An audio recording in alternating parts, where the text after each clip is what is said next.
Women labourers working at a rubber plantation in the Chengalai area of Kerala's Kannur district discovered a treasure trove while excavating a rainwater harvesting pit. The items found include 17 pearl beads, 13 gold lockets, 4 medallions, 5 ancient rings, a set of earrings and several silver coins. അത് അവർ രാവിലെ മഴക്കുഴി തൊഴിലുറപ്പ് പദ്ധതിയുടെ ഭാഗമായിട്ട് മഴക്കുഴി എടുക്കുന്ന സമയത്താണ് ഇങ്ങനെ രാവിലെ കിട്ടിയത്. നല്ല കുറേ മുത്തുമണി, കുറേ മറ്റേ പതക്കം പോലത്തെ സാധനം, പിന്നെ 4 നാണയത്തിൻ്റെ ആ കൂട്ട്, പിന്നെ കുറേ വെള്ളീൻ്റെ കുറേ ചെറിയ അത് വലിയ പതക്കം, മറ്റേ ആ വെള്ളി പോലെ തന്നെ ഒരു പാടുണ്ടായിരുന്നു അത്.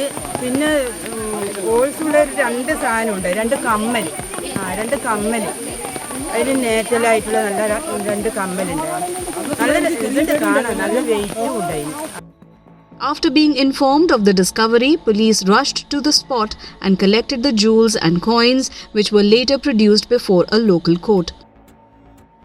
അപ്പോൾ അത് മൊത്തം കഴുകി വൃത്തിയാക്കുമ്പോഴാണ് അവർ സംഭവം ഇത് സ്വർണ്ണമാണോ വെള്ളിയാണോ അവർക്കൊന്നും പിടുത്തം കിട്ടിയില്ല.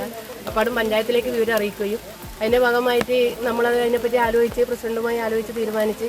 അപ്പോൾ പ്രസിഡന്റ് പറഞ്ഞു അത് നമുക്ക് എന്തായാലും പോലീസിലേക്ക് അറിയിക്കണം. അപ്പോൾ പോലീസിൽ വിവരം അറിയിക്കുകയും അതിൻ്റെ തുടർ നടപടിയായി പോലീസ് അവർ ശ്രീകാര്യം പോലീസിൽ നിന്ന് അവർ വരികയും അത് കൊണ്ടുപോകും, അവർ പുനഃപരിശോധനക്കായി കൊണ്ടുപോവുകയും ചെയ്തിട്ടുണ്ട്. ഈ സാധനം എൻ്റെ വീട്ടിലാണ് സൂക്ഷിച്ചിരുന്നത്. എല്ലാവരും പണി കയറി പോകുന്ന സമയത്ത് എനിക്ക് ആവില്ല എന്ന് പറഞ്ഞ് ഇവരും കൂടെ എന്നെ കുടിപ്പിച്ച് എൻ്റെ വീട്ടിൽ സൂക്ഷിച്ച് 6:30 പഞ്ചായത്തിന് NRDൻ്റെ അവരും പോലീസും കൂടെ വന്നിട്ട് എല്ലാം കൊണ്ടുപോയി എല്ലാം ചെക്ക് ചെയ്ത് കൊണ്ടുപോയി കൈമാറുകയും ചെയ്തു. ഞാനാ കൈമാറിയത്. As per police officials, the Department of Archaeology will inspect the findings to determine the age and origins of the items unearthed.